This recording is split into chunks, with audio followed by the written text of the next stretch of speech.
Strategy at the Greater Manchester Combined Authority, and she's one of our clients, which is really good. Anne leads the planning function for the Mayor and the GMCA and is leading the work on the Greater Manchester Spatial Framework. Anne was previously the Head of Strategic Planning at Manchester City Council and is an old colleague of David Rudlin's, so if you want any interesting stories about her, go and find him afterwards. Please join me in welcoming Anne.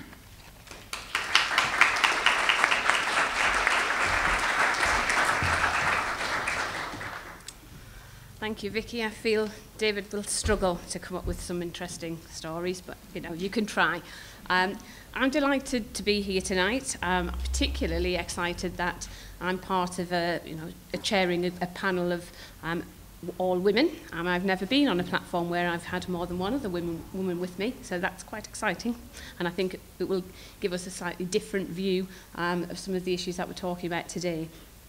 As Vicky said, I've worked in the city for almost 30 years, so I'm quite an old friend of David, thank you.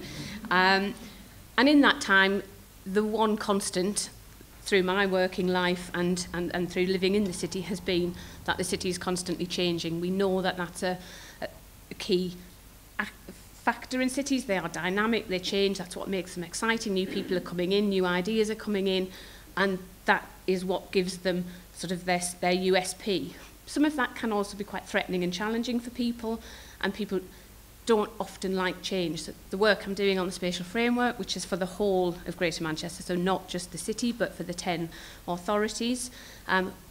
You may have heard about it. There's been quite a lot of publicity about it. That has generated an awful lot of concern and fear, I think, from people who are worried about change, and there are lots of reasons for that.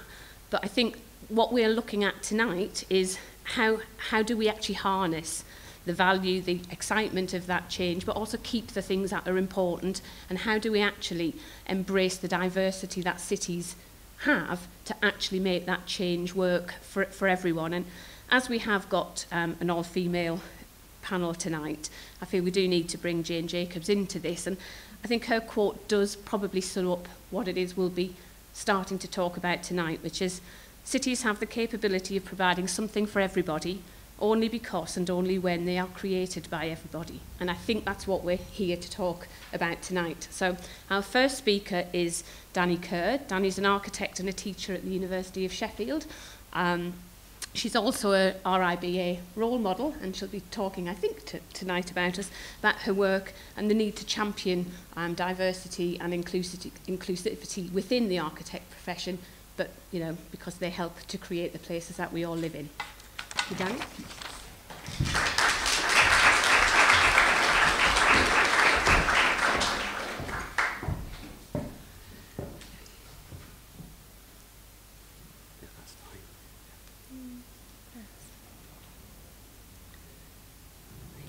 Just press the, that's lovely. Okay, good evening, and thank you very much for coming. It's a fantastic turnout. Sorry. I'm from Huddersfield, by the way, so I'm not particularly talking about Manchester. This sort of applies to the whole nation in some ways, and what we do is in the architect profession.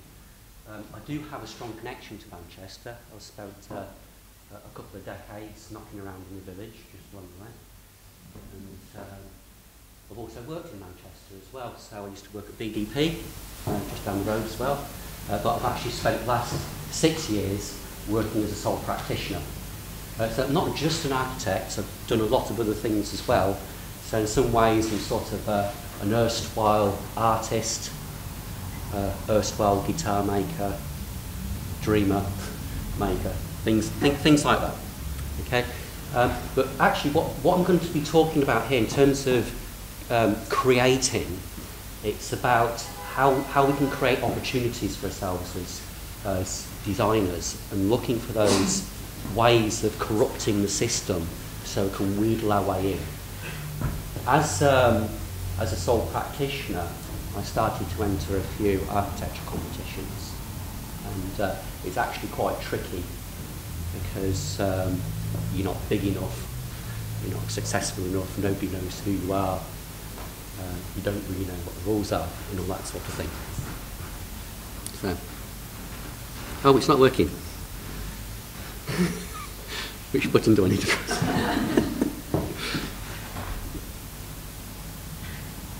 It's not. You're quite right. But why? The computer crashed. Oh, clicking works. And now these work too. Okay, let's do it. Okay, lovely. Okay. My brother-in-law is called Paul. It's a very, very nice chap. He's from Greater Manchester. He's from Rochdale. There he is. There's Paul. But he's not from Rochdale. There. He's actually in Huddersfield. This is Huddersfield train station. And so this is part of what I want to talk about, is this sort of appropriation. This is sort of a more soft and subtle form of appropriation. So instead of just having a ticket office and a waiting room at Huddersfield Station, it's also an art gallery. So they call it Art Station. Right. And so they put on an event, they ask for submissions. I thought, oh great, I can do that. So I enter a piece of work. So really, where the commuters want to be queuing in the queue, waiting in the ticket office, and being subjected to my very squeamish artwork at 8:30 in the morning, and I haven't even had a coffee yet, that's sort of a question to be answered. Okay, so let's have a quick look at what Paul's looking at. Okay. So let's just contemplate this. This was actually, the theme of the exhibition was the birds. So that's the birds as in the Alfred Hitchcock movie, okay, which featured a bit of blood and gore and that sort of thing, so I thought I'd go for it full on. Okay, let's just pan down the image a little bit. There we go. And you can see there's certain elements in this image that I'm working with. And just pan down a little bit more. Okay. So at this point we can see that there's a lot of overlapping of rivulets of blood and the delicacy of the feathers. Okay. So what I was actually doing with this image, I was at a phase in what I was doing as an architect entering competitions, but also an artist working with the same type of technology that we use as architects to create images. It's called Photoshop. Okay? Yes. And you can get images very easily off the internet. So let's just show you what images I used. Oh, that's full composition, by the way. Forgot that bit. Yeah. The full composition is actually called a terrible symmetry. So it's not just playing with Photoshop. There was a serious point to this. What I was trying to talk about was the futility of war, and I think if you look into this, that you can sort of read that quite easily. But the images I used, there we go. So that came off the internet. Okay, it's not actually blood, it's just paint, it's okay. I was looking under the search term bloodbath. There we go. So that's very low resolution, but that's what I had to work with. And little rounder. I use my practice as an architect is called super history, and I use this sort of quite modish sort of logo with my practice as well. So it's just those three images, yeah, just those three images to create that. Okay, so we do quite a lot. But what was interesting me in terms of this sort of theme of appropriation is that when you do a search on Google, you can search by license type. So you can say, no, you're not allowed to use this image. Or you're allowed to use this image, but for non-commercial purposes. You're allowed to use this image, and you're allowed to modify it for non-commercial images, as long as you state where you got it from, okay? So all these options are open to us, so we need to take advantage of them. So when I actually create the final image, you see at the bottom there, everything's very careful, you can't read it on it, but it's very carefully documented and referenced where I got the images from, okay? And the price I pay is that anybody can copy this and modify it, as long as it's for non-commercial reasons. So off you go, you can use that and manipulate it and abuse my artwork as much as you like.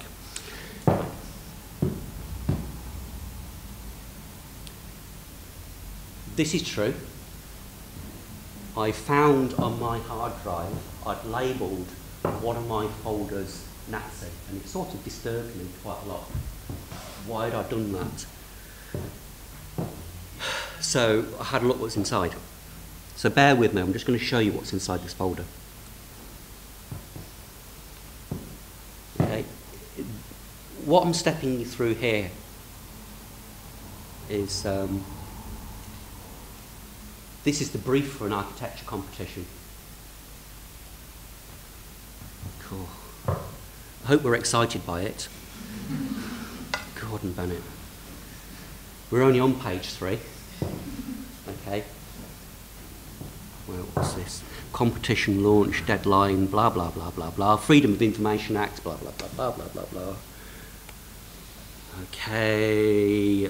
Put together a consortium, blah, blah, blah. They asked me about my insurance status. Really important in the creative process, that. Okay. Okay, what work have I done before? Brilliant. I carry about £250,000 worth of insurance as an architect. It costs around about £30 to £50 a month. Okay, so that's before you even get out of bed, you're shelling out that privilege to practice. That's the smallest you can get. So if you're a chartered architect, you can't go out and get a client unless you've got that £250,000 insurance. This competition required you to have £10 million. Great, thank you for that. I'm finding that to be a very inclusive process. So I wrote to my insurance company. I said, look, you know I've been with you for a little while. You know what my scale of operation is. And you know I like to enter the odd conflicts of interest. God. Really, this is sort of really stultifying, isn't it? So anyway, I asked my insurance company, I said, can you write me a letter that says, in the event I win the competition, can you provide me with £10 million worth of insurance? And they wrote me a nice letter back saying yes. So I sent it with my application, and I got past this first stage. Brilliant. Right, okay, let's get that. Come there, finally. Okay. So after all that, I thought about very carefully how I was going to submit this, make a submission for this. So this is for the new Metropolitan Police Headquarters in London at Curtis Green House on the banks of the River Thames.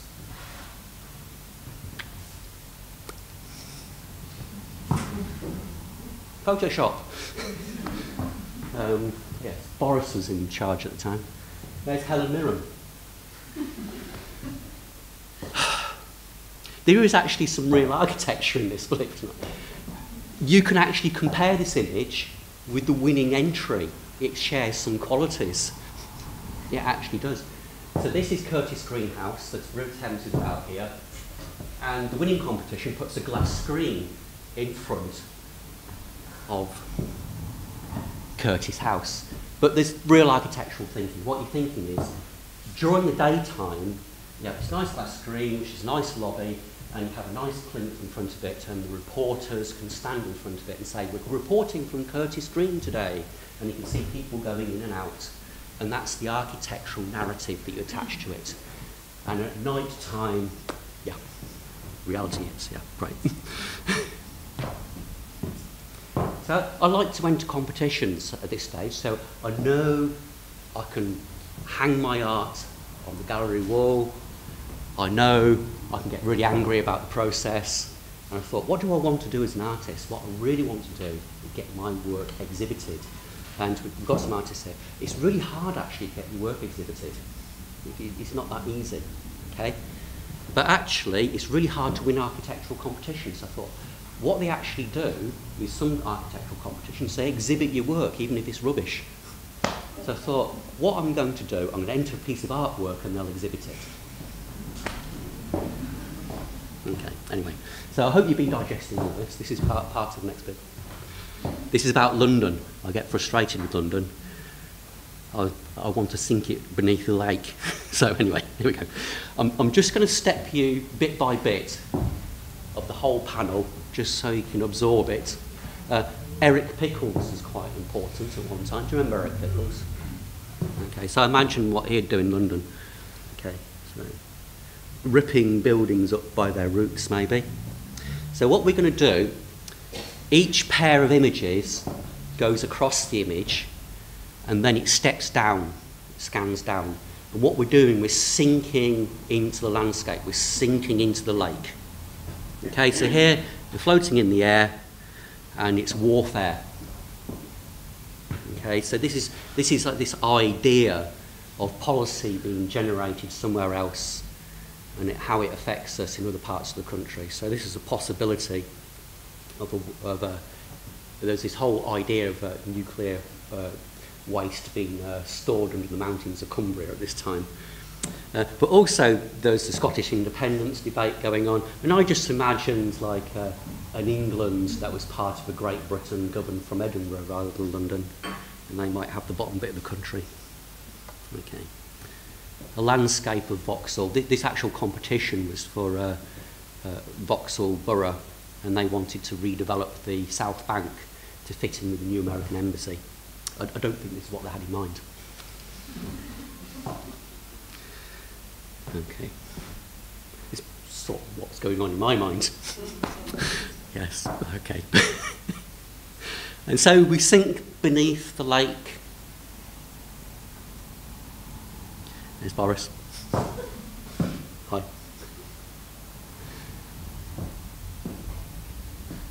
Sure.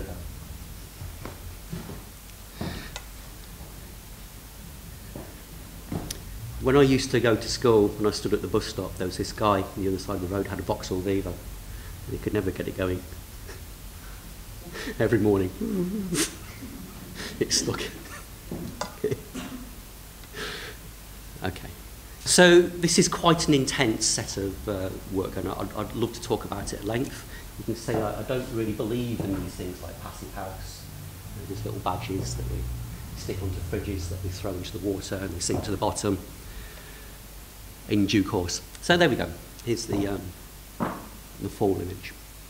And so what did they make of this when I submitted it?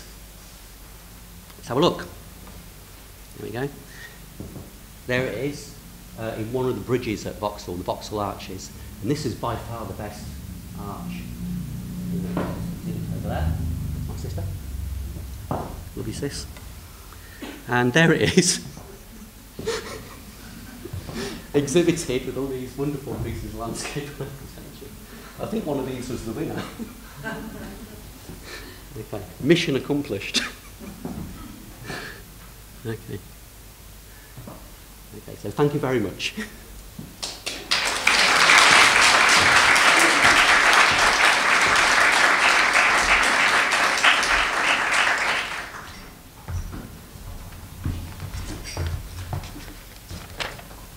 Thank you very much, Danny, and follow that, I think. Certainly architects are a little bit different to I remember when I dealt with them. Our next speaker is Lauren Sager, who's freelance not architect at all, freelance artist based in Manchester, who is an award-winning freelance artist. I'm sure she may tell us something about that, but who believes very strongly the city's nothing without its artists, and I think this does link into the earlier sort of discussions around what people value about places and change and not losing those things. So over to you, Lauren. Oh, can we move?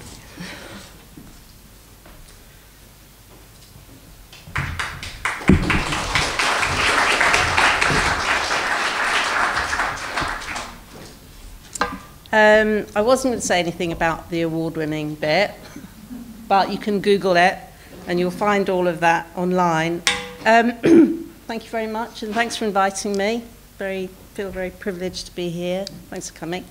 My name's Lauren Sager, and I was talking about flux, cities in flux, and for any of you who live in Manchester at the moment, it's kind of hard to get away from the fact that Manchester is hugely in flux at the moment. You can't really walk down the street without bumping into a bit of scaffolding or a crane, and there are just buildings going up everywhere. which is kind of exciting. I think it's really exciting being part of that change. You know, it's happening in Manchester and we're all part of it. That's great. How can we get involved? Well, that's what I thought until I realised it doesn't quite work like that.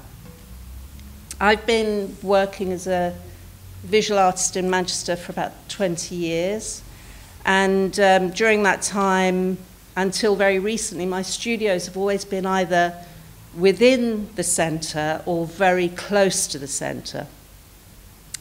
And I have to say that now in the last year, 5 artist studios have had to move out of Manchester city centre.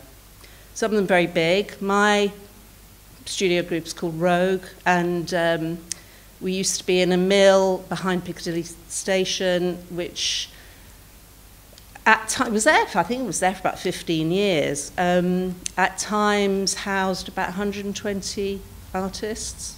One of the biggest studio groups outside London.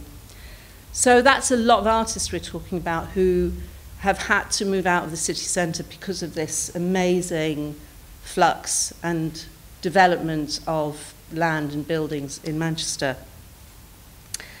And I'm here to kind of say that a city centre that starts to lose its artists really should be quaking in its boots.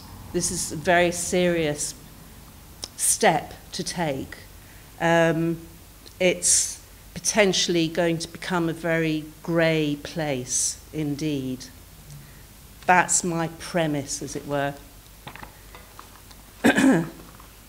Sorry, I haven't got any pictures or anything because I knew I'd just fuck it up and it would all go badly wrong. So I'm just going to talk. I'm not against progress or change.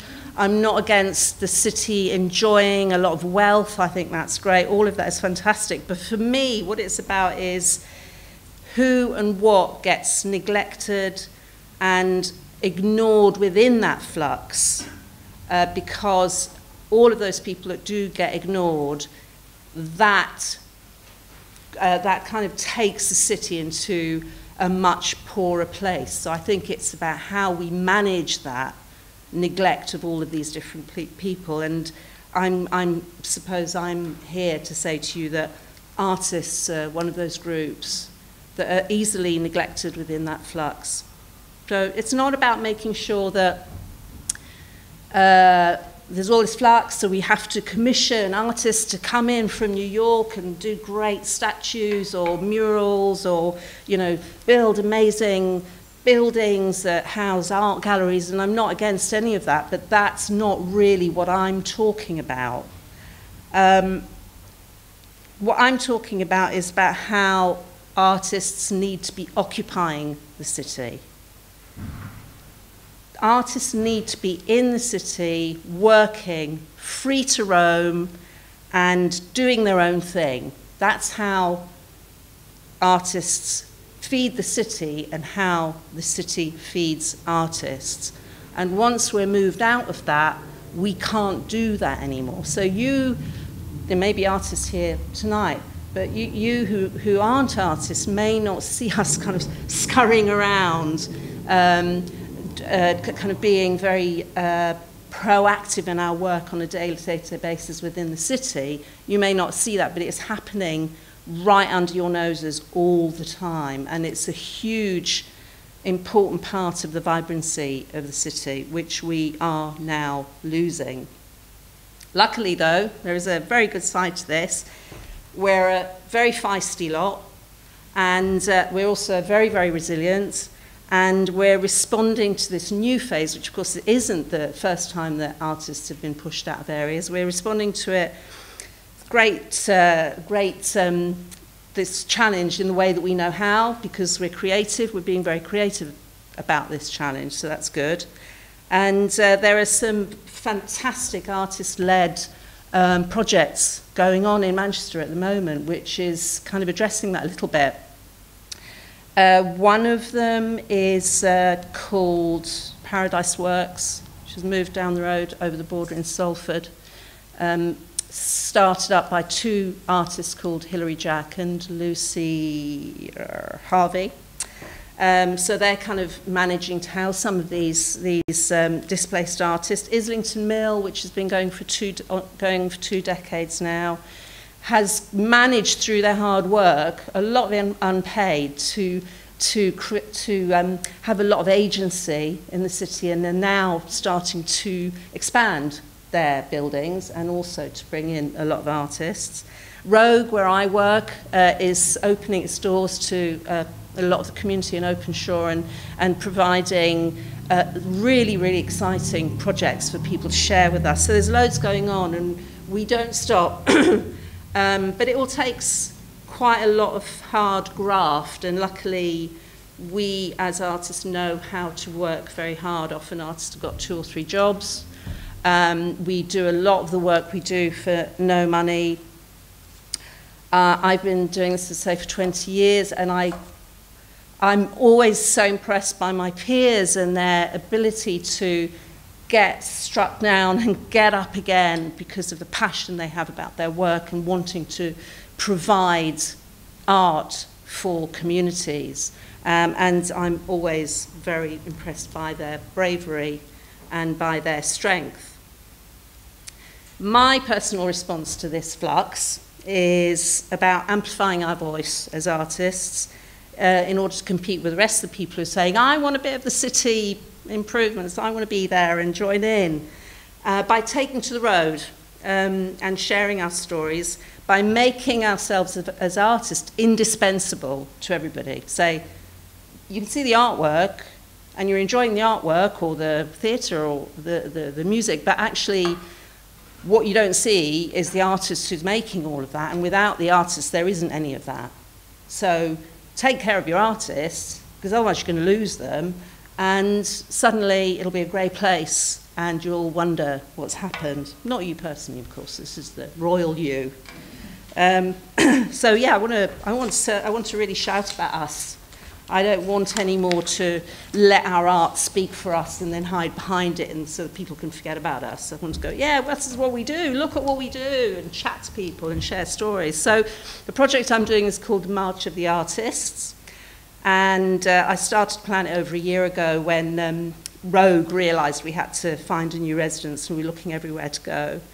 And it's a band of artists walking from Manchester to London in August. We're going to take a month, 3 of us, sharing our wares, exchanging stories with people, making our voices heard.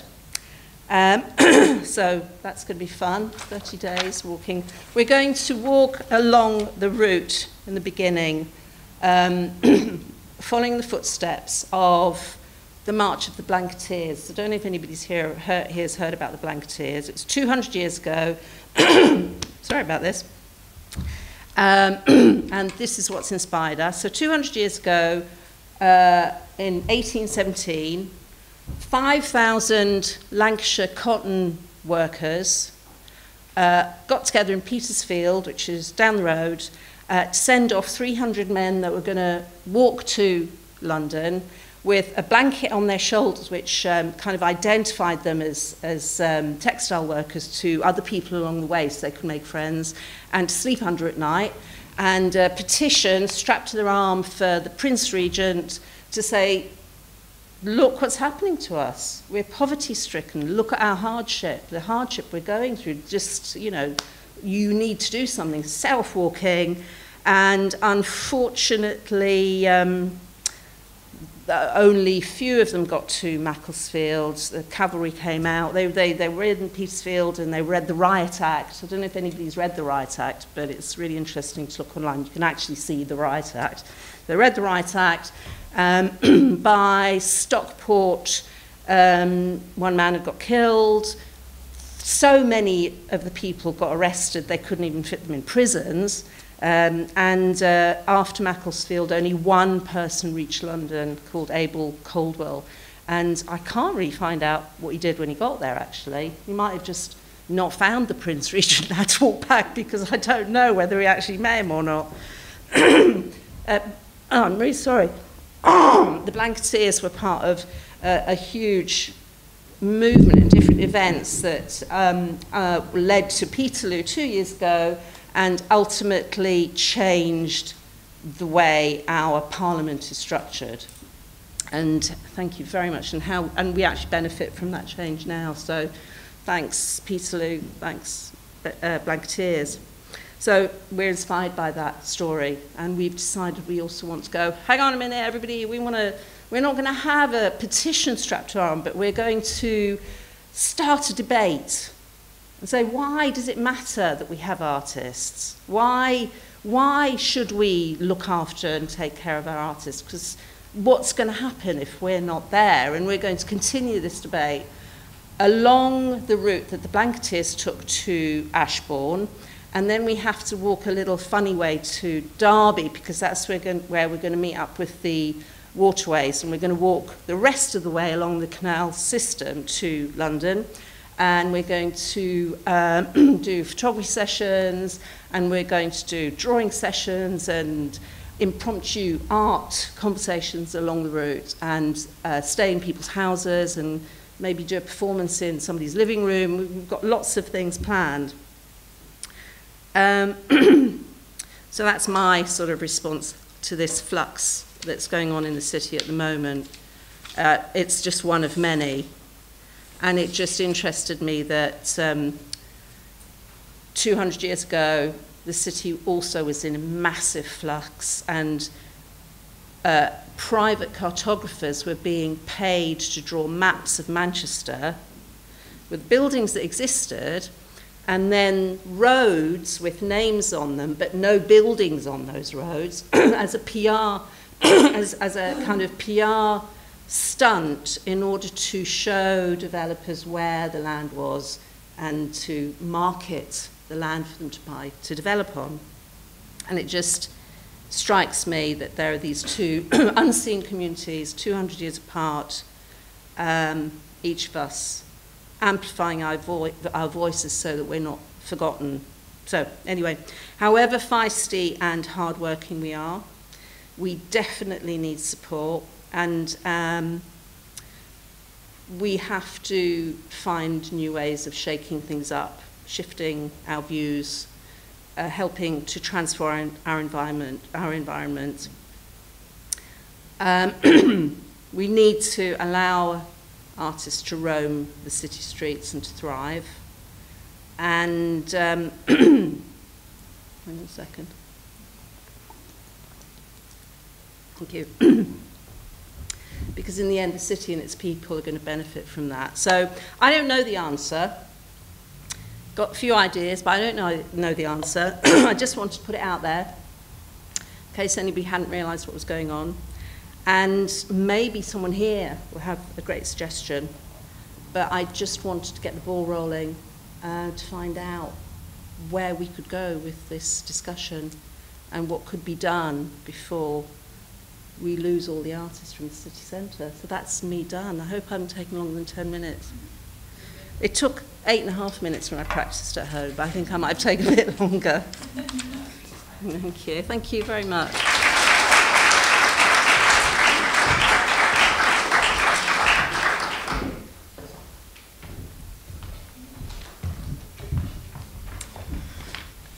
Thanks, Lauren, and hope you're all thinking about the answers to Lauren's questions for the question and answer session we have after the break. But quite a lot of food for thought, particularly around people drawing lines on maps and looking for investment. That is still how actually we do that sometimes in Manchester today, and probably as part of the work we're doing on the spatial plan. It's whether we should be challenging that or whether that's something we continue to do. So quite a lot for me to think about. Thank you for that. Our third speaker is Luta Chepeli-Connor. She is a late replacement, so thank you very much for stepping in. That's why we've let you go third, to give you that little bit longer to prepare. Luta's Senior Lecturer in Humanities at the Manchester School of Architecture. Welcome. Do you...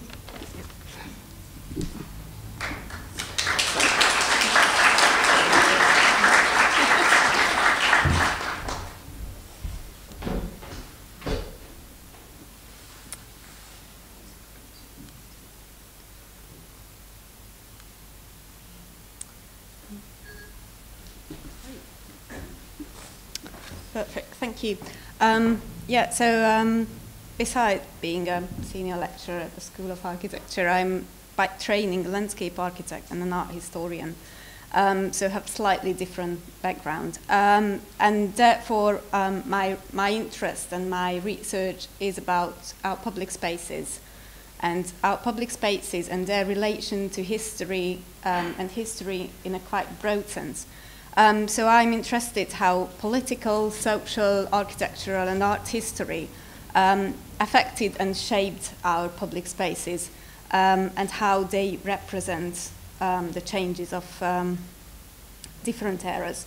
So therefore, these spaces, I believe, can be treated as a type of monument of the changes of a city. So the title of my lecture is Creating Monuments. I'm not going to give you any answers about how to create a monument. I'd like to explain a story of an example that is kind of close to my heart, and I find it's quite interesting.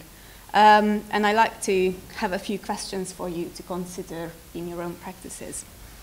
So this is the example I'm going to talk about. It's in Hungary, in the capital of Hungary, in Budapest. It's called Gellért Hill, and it's a really iconic geomorphological feature. It's next to the river. It's huge. It's just there.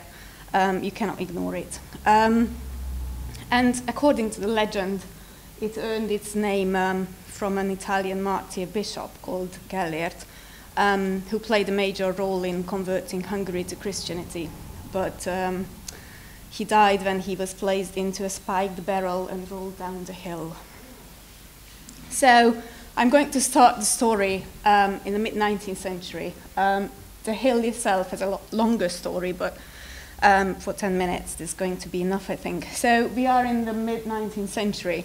Hungary is part of the Habsburg Empire at that point, is governed in a quite absolutistic way. You've got two cities on the two sides of the river, Buda, which is the traditional royal seat, and Pest, which is a merchant city. There is no permanent link between them, but there is this massive thing in the middle, this hill.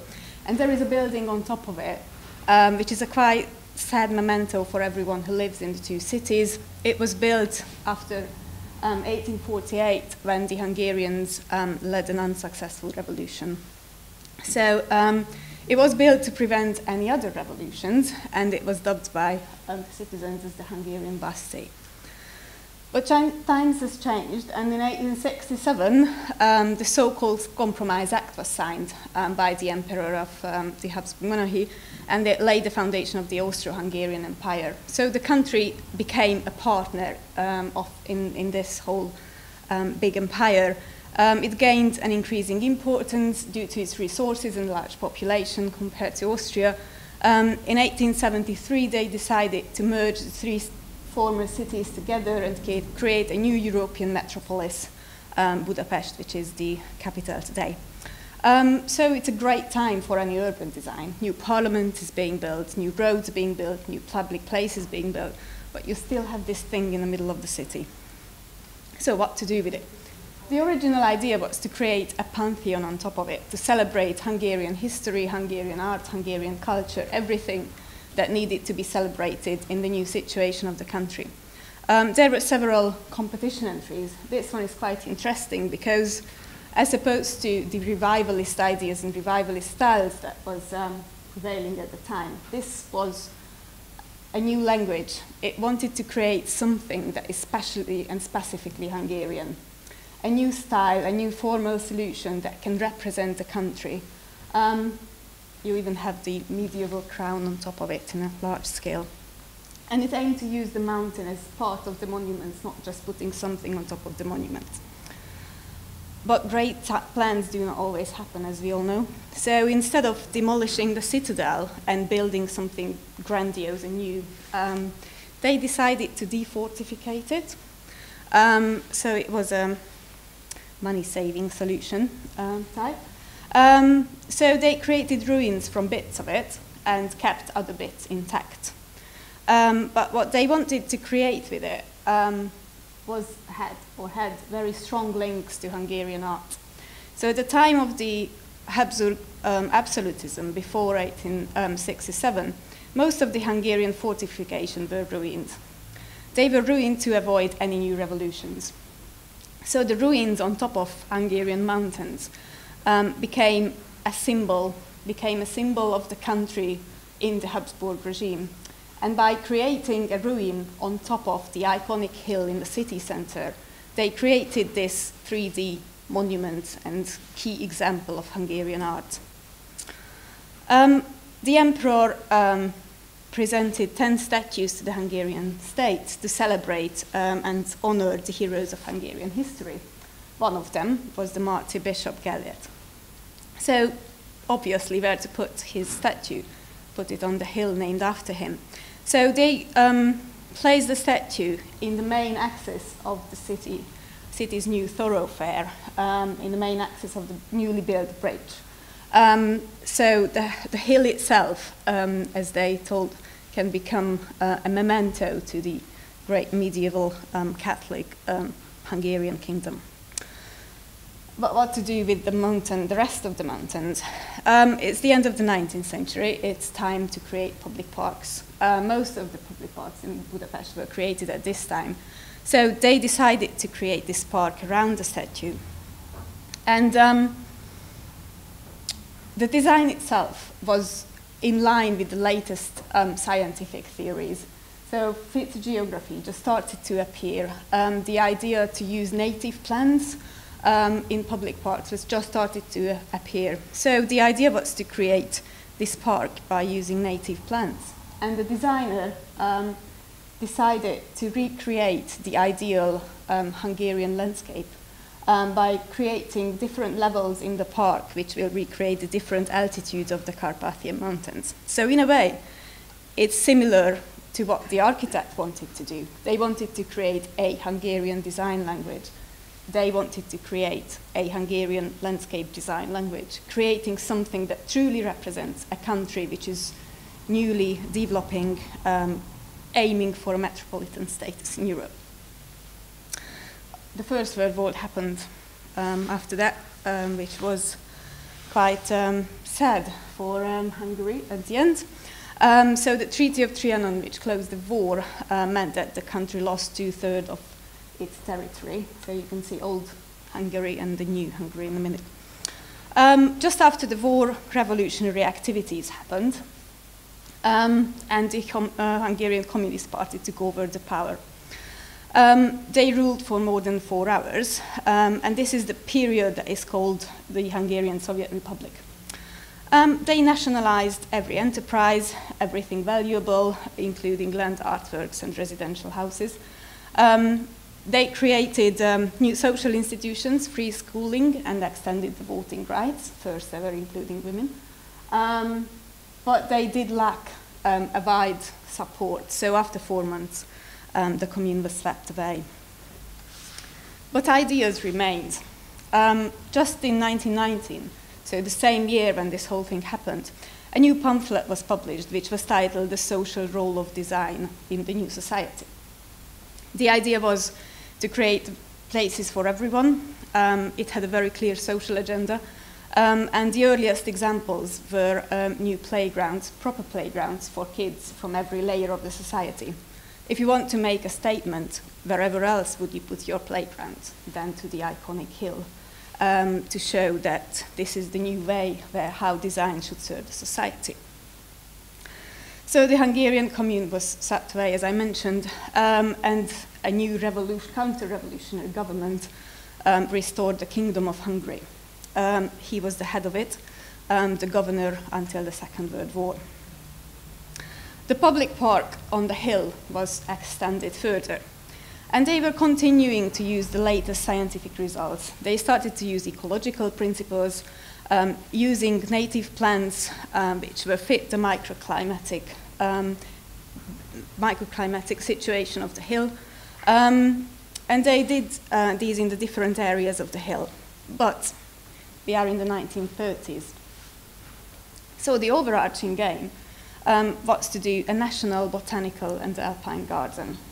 They collected all plants from Hungary, but from historic Hungary. So they went out, researched the plants of part of earlier Hungarian territories, which were at the time in Romania or in today's Slovakia. And the aim to create this hill to present the plant unity of the Hungarian state. So it was in line with the more and more nationalistic attitude and more nationalistic politics of the time, and it clearly had a very strong political goal, and they were creating it. The era ended up in the Second World War. Hungary was most of the city was destroyed when Hungary was occupied by the Soviet Red Army, and in 1945 the kingdom was dissolved. First the Hungarian Republic was established, and then later on it was replaced by the People's Republic of Hungary, which remained until 1989. So the first thing to do is to create something new and something monumental for your new regime. Where else to put it than on top of the hill? So it was chosen to have this really huge monument. So the lady on top of it is 14 meters high. The pedestal is 26 meters high. And we had a 6 meters high Soviet soldier on it. It was created by the grateful Hungarians in memory of the Soviets who liberated the country. The setting was not aimed to do anything subtle anymore. It was grandiose, big, huge, big spaces for massive celebrations, just like other spaces in the city. But then time's changing again. 1989, the Third Hungarian Republic replaced the People's Republic, and in June 1991, the last Soviet soldier left Hungary. So the question arose what to do with those massive monuments all around the city. Shall we just clear them, try to delete this bit of our history? Shall we keep them? So the majority of Stalin's, Lenin's, and Soviet soldiers went to the statue park. You can still visit them. It's quite an experience. But the Gellért Hill statue was so iconic, it was so important in the cityscape that it was a massive resistance against removing it. So an art project, why we need artists in the city, happened with it. The artist, Tamás Szenobi, played a linguistic game in it. The word spirit and ghost in Hungarian is the same word. So by he referred to the meaning spirit of liberty, the actual artwork aimed to show the ghost. And it aimed to depoliticize the monument so that it can actually stay and it can gain a new meaning in the new society. So here is the hill today with all these intentional monuments on it. But the whole area itself, with the plantings, with the roads, with the whole design, shows the changing ideas about the society and about the culture and about the self-representation of the country itself. It is a changing and living unintentional monument of history of various ideological thoughts in the city. So I guess my question tonight is, what our current designs will tell the future historian about our values, goals, principles, society, and our history. Thanks very much.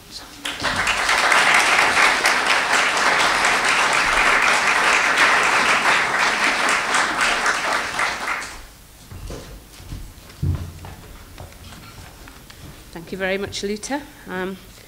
Maybe we need to think about what the solution to the perennial problem of Piccadilly Gardens is. We'll get Lauren on the case and we'll be sorted.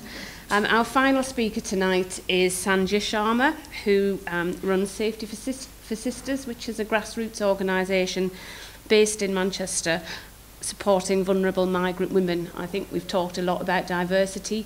We've always been a very welcoming place, but obviously some people are very vulnerable, and perhaps migrant women are some of the most vulnerable people that we have. So.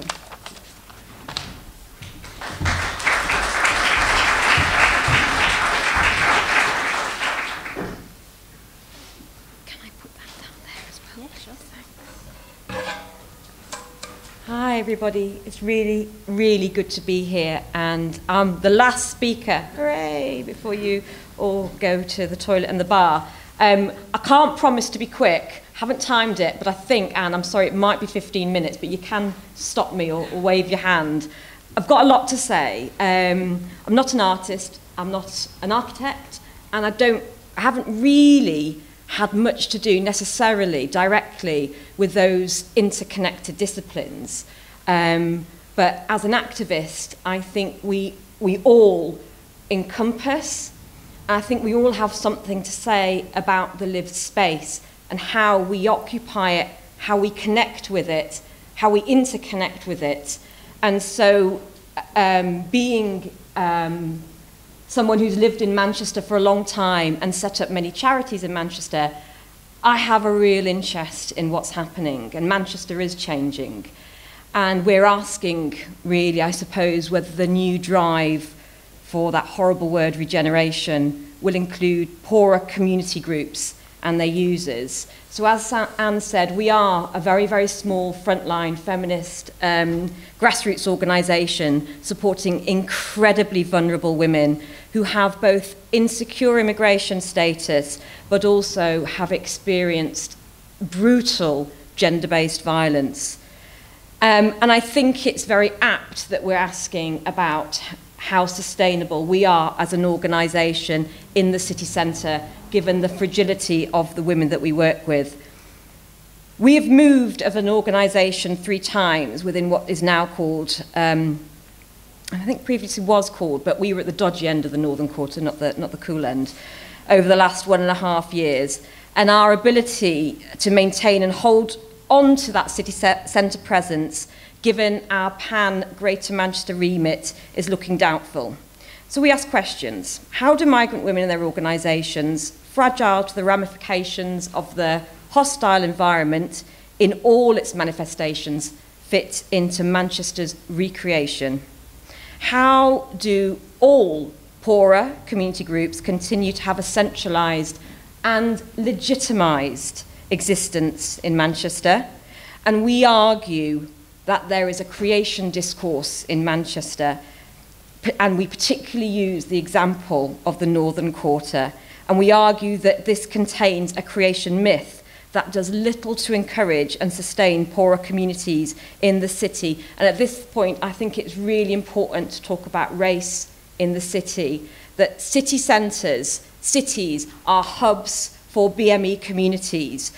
Waves of migration have drawn people in to work, to build families, and to migrate through the asylum-seeking system, if you like. But I think it's really important that we really do focus on gender, race, and class when we look at how people live and experience cities.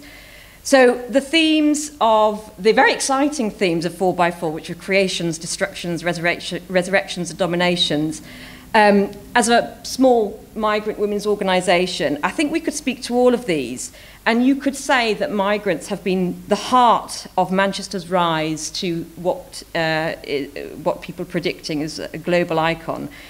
But as migrants and women, we would also say that our very existence within these themes has both substantive social, economic, and political limitations, and, importantly, is contentious. So why are migrant women's existence contentious? So the women who make up Safety for Sisters women's groups are invariably living in poverty, are from black and minority ethnic backgrounds, and caught up with, in, or subject to an extremely hostile immigration system. And this immigration seeks to both disrupt their individual and collective sense of place, independence, location, and increasingly connectivity. It places them on the margins. They are also people framed by pervasive and powerful notions of illegality. They are classified as illegals, foreigners, others. And this notion transcends the pages of any passport or official documentation. It enters into migrant women's psyche, creating a discord for the person's meaningful engagement with both people, places, and spaces, their ability to connect, their ability to take root. It has an impact on the feelings and communication interpersonally and with this city. They are cautious about occupying public spaces, loitering, taking up space, lingering, of becoming visible, as visibility often leads to targeted pathologization, and in some cases we hear of racism and many cases of sexual harassment. And our summer activities project last year was called People, Space and Place of Manchester. And it was a ridiculous name that I made up for a project that didn't really exist, but we had no money. So I thought, I'll just take everyone out to every single free place there is in Manchester, and we'll loiter and we'll linger and we'll look at some art and we'll do things that women haven't had access to, wouldn't think of going, wouldn't have the bus fare to go to, wouldn't have the confidence to go to, wouldn't look at a piece of art or a piece of film, and feel that they could enjoy, they could savour. We have a lot to say on that, particularly how cafes are really expensive places when you want to look at any arts and cultural centres. But that was a really important bit of our work, because we were introducing women to their city, connecting them with the people, spaces and places.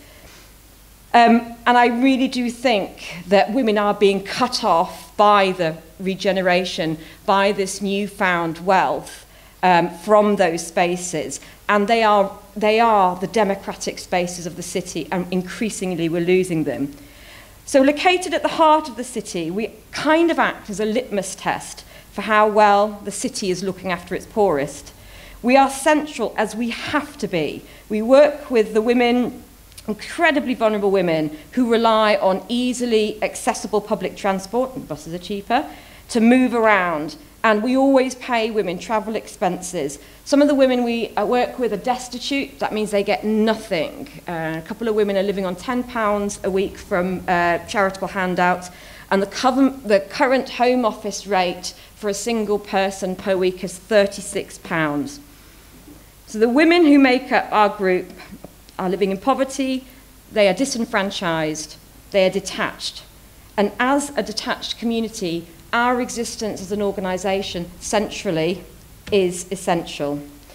We try to break down the barriers between women and the state in a really safe way, and by that I mean accessing libraries, being near the town hall, accompanying them if they have to go to the CAB, giving them confidence, encouragement, and I guess it's a word that we use quite a lot, empowering women.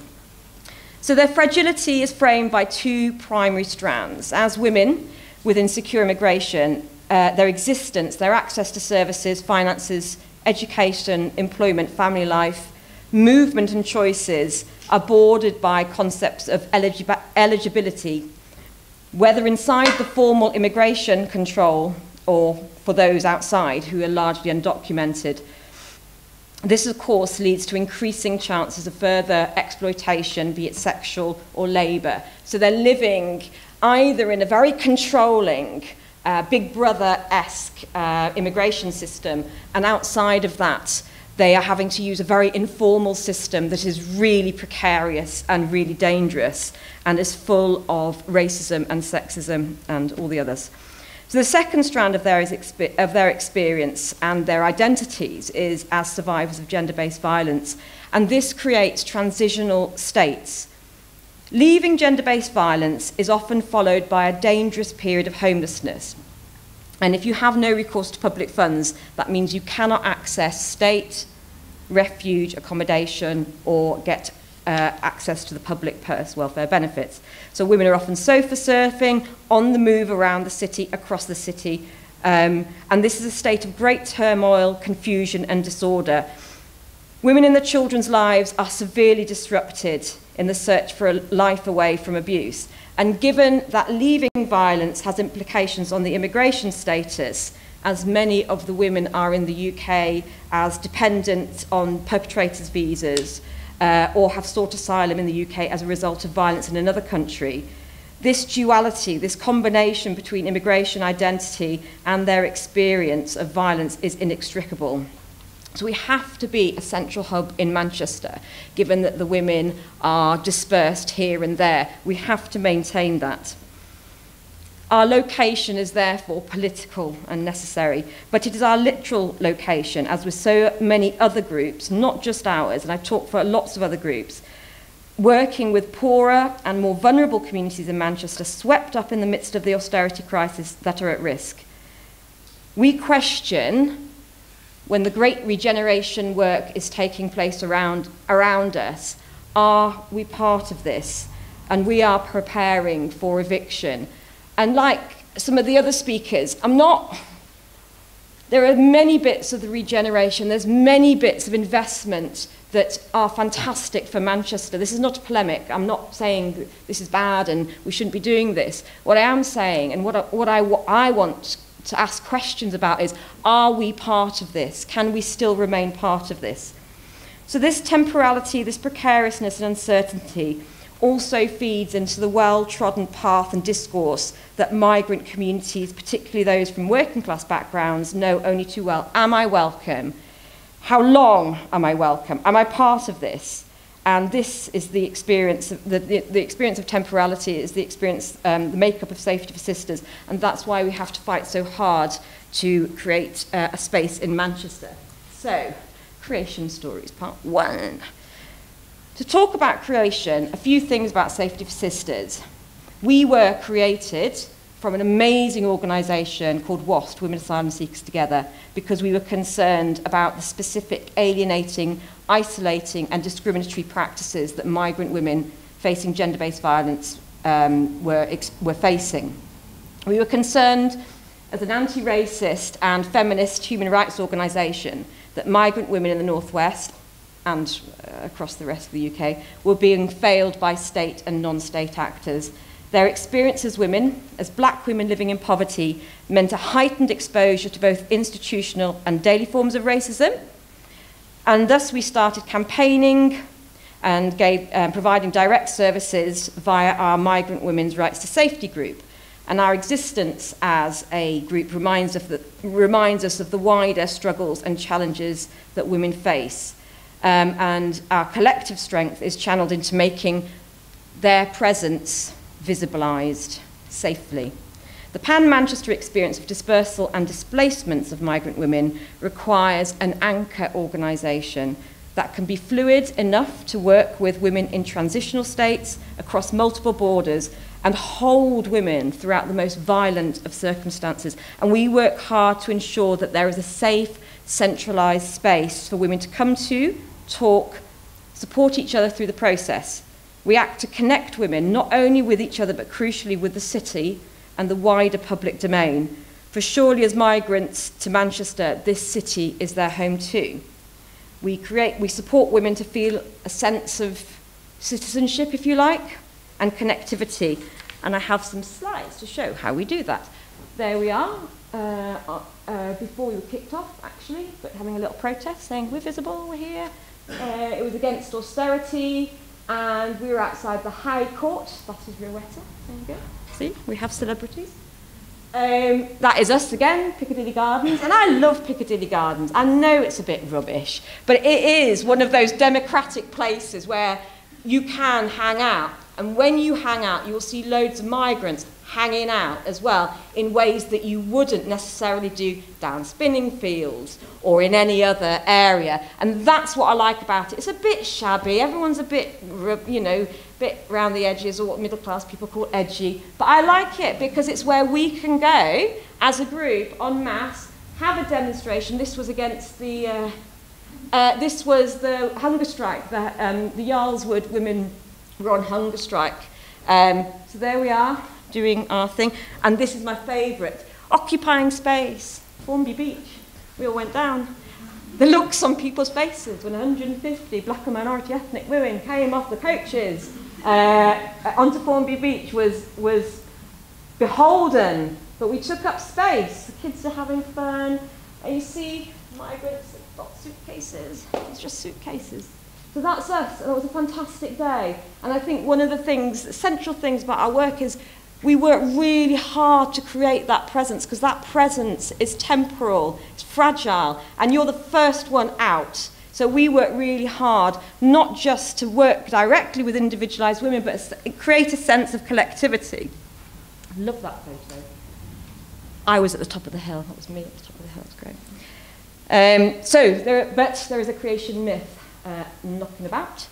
And the creation myth is about the imagined space. So remaining in the city, and more specifically the traditional poorer, and therefore, I mean more affordable city centre location of, it sounds very American now, but upper northern quarter. That is the poorer area of the northern quarter, surrounded by Ancoats.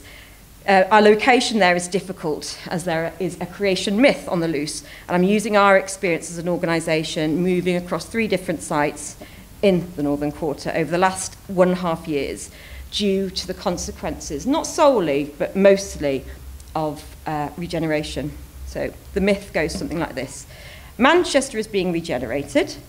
North Manchester is being regenerated. So the areas closest to the north of the city centre, Numa, are attracting significant money to change derelict and sparse, unused space into new development housing, spaces for leisure, recreation, and this is good for Manchester. The developers say that they are building on the existing culture of the area. Art, we love this, independence, cultural entrepreneurship, and a community heritage, but it seems few existing community groups are either part of that or have been consulted. So Noma says this. Noma is a mixed-use quarter within Manchester city centre with a strong vision for its future. Balancing heritage, community and commercial interests, it is delivering a vibrant and authentic destination for working, living and enjoying, international by vision, but grounded in Manchester's unique identity. Noma will deliver a destination unlike any other. We are committed to creating innovative, commercially driven and responsibly designed neighbourhood that offers outstanding connectivity, embraces its rich heritage and keeps people and community firmly at its heart. Some developers even say that they are not the big brands. They try and pretend they're not the bad developer, with a good developer, with the not the bad developer. As one in Ancoats states, the vibrant area of Ancoats is fast emerging as a cool, artsy, word again, quarter, with an entrepreneurial, another one, spirit amongst the independent boutiques and specialist retailers. Breaking the traditional gentrification mould, much of the evolution in these neighbourhoods hasn't fallen to the hands of big brands, so says the New York Times. And I do see some good in this, and like I said, my talk is not necessary to have a rant, not to dismiss regeneration, but to ask whether we are part of this. We are clearly not cool, arty or bohemian or entrepreneurs in that strict sense, but we are in the midst of this. Given our location amongst the cranes and the rising buildings, are we too going to enjoy this new place? Will our democratic needs to live and work and have leisure, and will the women be acknowledged? So these areas, Ancoats, New Islington, Northern Quarter, where money has been channeled, are literally changing the street and the skyline of the area. And most of the development is focusing on expensive flat and apartments, city centre living, attracting new people and communities. And we can say that this will have an impact on the existing area and the existing communities. But I would like to say, who are the existing communities? They're groups like us, right? How do they fit into the regeneration developments? Are there spaces that have been, are the spaces that we have traditionally inhabited, the poorer sections of Manchester? These are far away from Spinningfields, on the edge of the city centre. Are they now right for big business? Is there a space in Manchester for poorer groups, community centres, the smaller charitable sector that have made a home in the northern areas of the city centre? And the myth is that people inhabiting these areas are involved, but this is untrue. It will be the people who can afford to live in these areas who are the targeted, desired community, richer consumers, economically active, purposeful in their work, play and consumption. And it seems to be the creation of a kind of district, and they're talking about districts now, where people don't need to leave. So the imagined space, what does this imagined space look like? Sorry, this is me going round with my, I'm not very good at this, I just went around and took loads of photos to and fro the women's group. Who is imagined in these spaces, these ordered spaces? That's another dodgy one, sorry, that's me looking up. I'm clearly not tall enough for that one. That one's outside, that was a NOMA one. These slides show people using this, imagine people using an imagined space. And no, they are manufactured.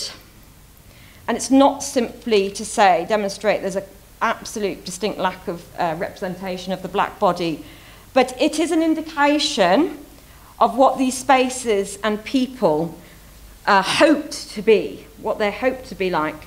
The implications here is that spaces will be used by an existing community. This is the existing community, but one that does not represent the current existing communities.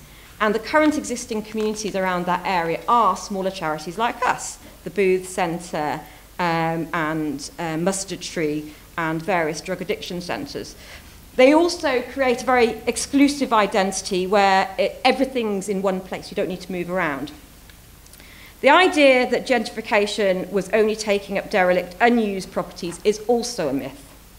In late 2016, a property developer acquired the women's organisation where we were based, alongside other smaller charities, causing us immense upheaval. And the first thing they did was put up the rent. The building was located on the poorer areas at the top of the Northern Quarter, flanked by New Islington and Angel Gate. And I think that was our first taste of our experience of not feeling welcome in that part of Manchester. We were forced to move down the Rose to Swan building. Ours is a community group. We come with children. That wasn't suitable. The humdrum and energy that we had was clearly not to the landlord's liking. We moved again, this time further up Cheetham Hill Road in a social justice and arts space. But this space also is going to be subject to a business rates hike. So we are really worried about our ability to stay there. We have very little money. You know all this stuff about, you know, power in the city and who has power and how we wield power in the city. Well, we have very little. So our creation story was built on a fact, a need, a necessity. It was of resistance and courage to find a space and a home for migrant women in a toxic and dangerous world of male privilege, power, violence. It was built to mitigate as best we could against a very deeply hostile, harsh and brutal environment that immigration control and surveillance creates. It is also a fact that we connect women with a wider sense of identity than the fragmented and detached experiences they voice. Our aim is to increase women's participation in all areas of the city. We embody a fact, albeit uncomfortable, that some sections of society are more equal than others. So the city's new creation story fantasises about a lived community and public and bears all the hallmarks of acknowledging the area's unique arts and cultural heritage, but is in fact based on very traditional big business. And despite the assertions of building on existing communities, we feel that they are in fact excluding local communities and groups, creating a new imagined community.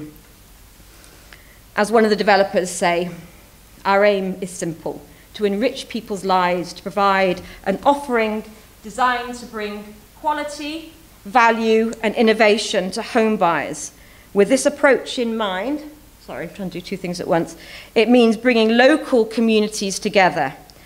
A place depends on the community that lives there, the people who live and work there, and wherever possible, we believe in improving things locally, which means longer lasting values to our schemes.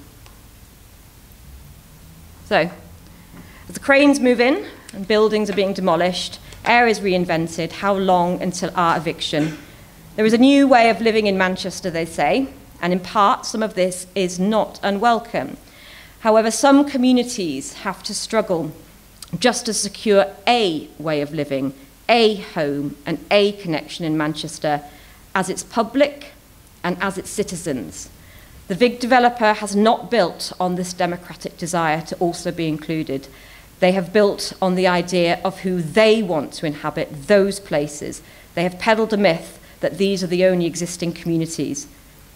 It will not be the real existing communities, including the poorer communities, communities of need, those a little bit more unfavourable, poorer, needier.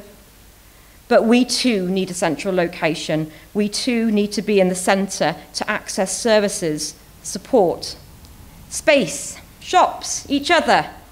But we will have little power in our own and over our own environment. And if you think back over those images of the desired community, how do our women's group and their needs fit into this homogenised and quite ethnocentric vision? The pluralistic legacy of Manchester is being eroded from the city centre. The existing deprived groups of Manchester who have traditionally occupied these areas are at risk. I fear that we are not invited to be part of the creation of Manchester's new imagined future. Thank you.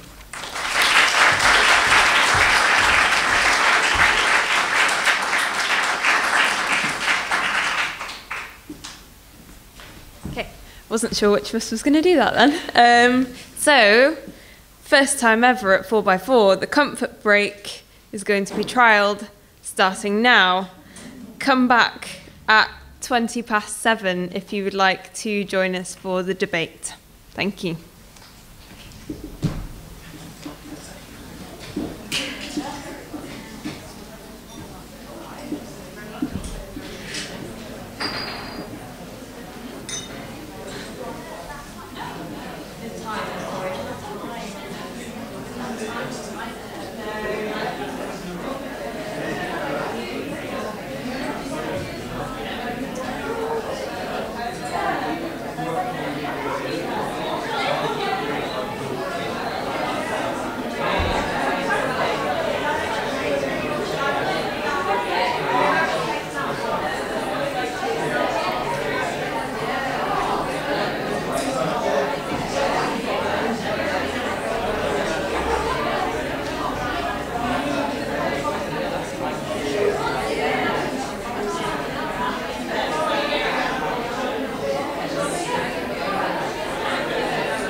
I'm not. Are the panel sitting on the stage? Can I invite the panel onto the stage? Yes. I'm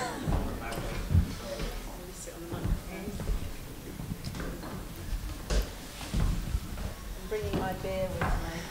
Nobody take it away. Well, I think we probably won't be short of questions. We have had 4 very powerful and very diverse talks tonight. Quite a lot of questions that I have, so if you haven't got any, I do have some. But if you do have a question, would you like to put your hand up? Somebody? Thank you, Dave. Yes. Don't want to get into the... I guess my question is about public realm, because actually we've heard a lot about artists being squeezed out and about people not being welcome in the city centre. And all about development is space in the private realm. Stuff happening within buildings. And I was really glad you mentioned Piccadilly, because Piccadilly is a democratic space that everyone in Manchester feels able to go. And also the reaction to the bomb last year, the way that people came into the city centre and appropriated it for themselves. And I think it's not a lost cause, actually. Yeah. I think the public realm in every city is somewhere where the whole community can gather. I think there were issues about being squeezed out in rental terms on the Northern Quarter, where some of the rental officers, we know that one. But actually, the point about public realm is it's for everyone. And what we should be worried about is places like spinning fields, where the public realm has been privatised. Not to keep the public realm public, then it becomes a place that counters that process of gentrification. So where else in Manchester is an actual public realm and park? It's all public realm. Apart from the spinning field, which isn't, there's Anoma, which isn't, and I think there was that trend of places being privatised, but Deansgate, Annan Square, all these places are public places.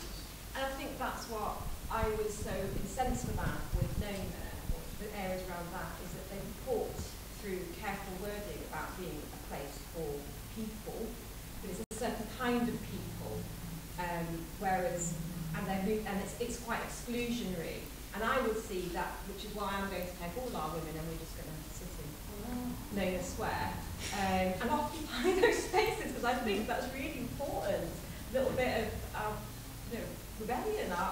These are this is the public realm.